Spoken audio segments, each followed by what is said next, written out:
होते हैं हम, तो वहीं पर फिशर बन जाता है और ये थोड़े दिन ठीक भी हो जाता है, फिर से हो जाता है, इसकी रिकरेंस होती रहती है। जब हम अपना ट्रीटमेंट करते हैं, इसको हम शाश्वत मेथड से करते हैं, और भी हमारे पास ट्रीटमेंट रहते हैं, आधे घंटे का ट्रीटमेंट करवा के पेशेंट घर चला जाता है। फिर उसकी कोई 2-3 हफ्ते मेडिसिन चलती है, पानी में पेशेंट बैठता है, पेशेंट ठीक हो जाता है, 100% पेशेंट ठीक हो जाता है वो वाला। आप मुझे ये बताएं, और इसके लिए कितना टाइम लगता है? इसके लिए बस 2-3 हफ्ते में ही पेशेंट ठीक हो जाता है। मतलब 2-3 हाँ हफ्तों में जम्मू वालों, आप सुनना ध्यान से ट्रीटमेंट सुनना। करने के बाद, आफ्टर ट्रीटमेंट।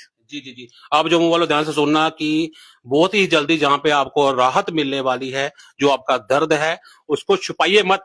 अगर आपको तकलीफ है, छुपाना नहीं है आपने, तो आप, मैं इनका नंबर मेंशन कर दूंगा, आप नीचे नंबर इनका देख सकते हैं, तो आप डायरेक्ट मैडम हमारे डॉक्टर साहिबा को कॉल कर सकते हैं, जो आपकी प्रॉब्लम है आप इनको बता सकते हैं। जी पाइल्स के बारे में है। पाइल्स को हम बोलते हैं हेमोराइड्स। जी जी ये first grade, second grade, third grade and fourth grade होता है। ठीक है। फर्स्ट ग्रेड में क्या होता है कि पेशेंट्स को उस टाइम इतनी तकलीफ नहीं होती है, वो हार्डली यही बोलते हैं कि मैम पेन नहीं होती है, बट कभी कभार ब्लीडिंग होती है, स्वेलिंग हो जाती है। वहां पर क्या होता है कि वो जो हमारी वेन्स होती हैं वो स्वेलन हो जाती हैं, फूल जाती हैं, वो ड्यू टू कॉन्स्टिपेशन की वजह से। तो वो पेशेंट्स होता है कि मेरे को शायद ये फिशर, लेकिन वो फिशर नहीं होता, वो बवासीर होती है, haemorrhoids first grade. Second grade में क्या होता है कि पेशेंट को थोड़ा जलन, दर्द स्टार्ट होना शुरू हो जाता है, वो सेकंड ग्रेड है। थर्ड ग्रेड में क्या होता है कि पेशेंट का जो हेमोराइड्स है वो बाहर आना शुरू हो जाते हैं, जैसे दिखते हैं, उनको मस्से दिखते हैं, वो खुद ही कहता है कि हाँ ये मस्से हैं। और जो फोर्थ ग्रेड है उसमें पेशेंट को खुद हैंड से इंसर्ट करना पड़ता है मास्क को। वो मास्क पेशेंट का बाहर ही रहता है, अगर वो बाई मैनुअल भी करता भी है, अंदर फिर से बाहर आ जाता है।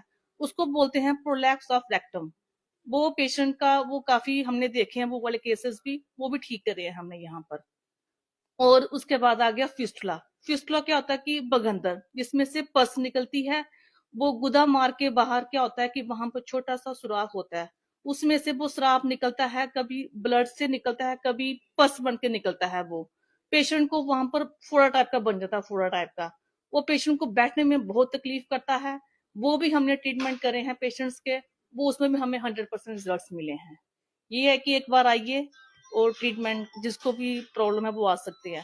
और दूसरी बात, हमारे फीमेल्स आफ्टर डिलीवरी, ये बहुत प्रॉब्लम मैंने देखी है, आती हैं मेरे पास। डिलीवरी के बाद क्या होता है कि उनको वो कॉन्स्टिपेशन वगैरह रहती है, तो वहां पर उनको कट लग जाता है, सेंटिनल टैग बोलते हैं उसको, फिशर होता है वो उससे भी कुछ फीमेल शर्माती हैं, बेचारी बताती नहीं है, वो भी माता और बहनें हमारे पास आ सकती हैं।